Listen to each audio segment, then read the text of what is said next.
آج سے کچھ اسباب بیان کیے جا رہے ہیں جو کسی سے بھی محبت پر انسان کو ابھارتے ہیں، جس میں ایک بہت بڑا سبب انسان کا حسن و جمال ہوتا ہے، دوسرا سبب انسان کے کمالات ہوتے ہیں، تیسرا سبب انسان کی کسی سے قرابت اور رشتہ داری ہوتی ہے۔ تو اللہ کے نبی صلی اللہ علیہ وسلم سے محبت امت کیوں نہ کرے؟ اگرچہ اللہ کے نبی نے حکم دیا، اس کو ایمان کی علامت قرار دیا گیا، لیکن اگر یہ احکام نہ بھی ہوتے تب بھی ایسے اسباب پائے جاتے ہیں جو عام طور پر بھی کسی سے محبت کا تقاضا کرتے ہیں۔ انہی میں سے ایک جن کا آج ذکر مطلوب ہے وہ ہے اللہ کے نبی کے کمالات، اللہ کے نبی کے معجزے۔ معجزہ کسے کہتے ہیں؟ عاجز کرنے والا کام، جس کو عام لوگ نہ کر سکیں، دوسرے لوگ اس عمل کو کرنے سے عاجز ہو جائے، اسے معجزہ کہا جاتا ہے۔ یہ اللہ نے ہر نبی کو اس کے دعوی نبوت کی دلیل کے طور پر دی ہے۔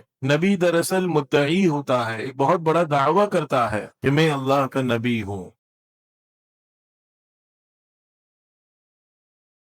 اللہ کی وحی میری طرف آتی ہے، یہ بہت بڑا دعویٰ ہے۔ تو اس دعوے کے لیے اللہ نے ہر نبی کو کوئی نہ کوئی علامتیں دیں جو ان کی نبوت کے دعوے پر سچائی کی علامت اور دلیل ہوتی تھی، اور وہ علامت معجزہ کہلاتی تھی۔ ہر زمانے کے انبیاء پر اللہ نے اس زمانے کے اعتبار سے معجزات ظاہر فرمائے، اور جس طرح ہمارے نبی حضرت محمد رسول اللہ صلی اللہ علیہ وسلم کو تمام انبیاء پر فضیلت ہے، اسی طرح ہمارے نبی کے معجزات تمام انبیاء کے معجزات سے بڑھ کر ہیں، تمام انبیاء کے معجزات سے زیادہ ان کی فضیلت ہے، اور اتنی کثرت سے وہ معجزات ہیں، اتنی کثرت سے ان کا بیان قرآن اور حدیث میں ہے کہ ان کی تعداد میں محدثین کی مختلف رائے ہو گئیں۔ علامہ بیہقی نے 1000 اور امام نووی رحمہ اللہ نے 1200 تعداد نقل فرمائی ہے، اور بعض محدثین نے اللہ کے نبی صلی اللہ علیہ وسلم کے علمی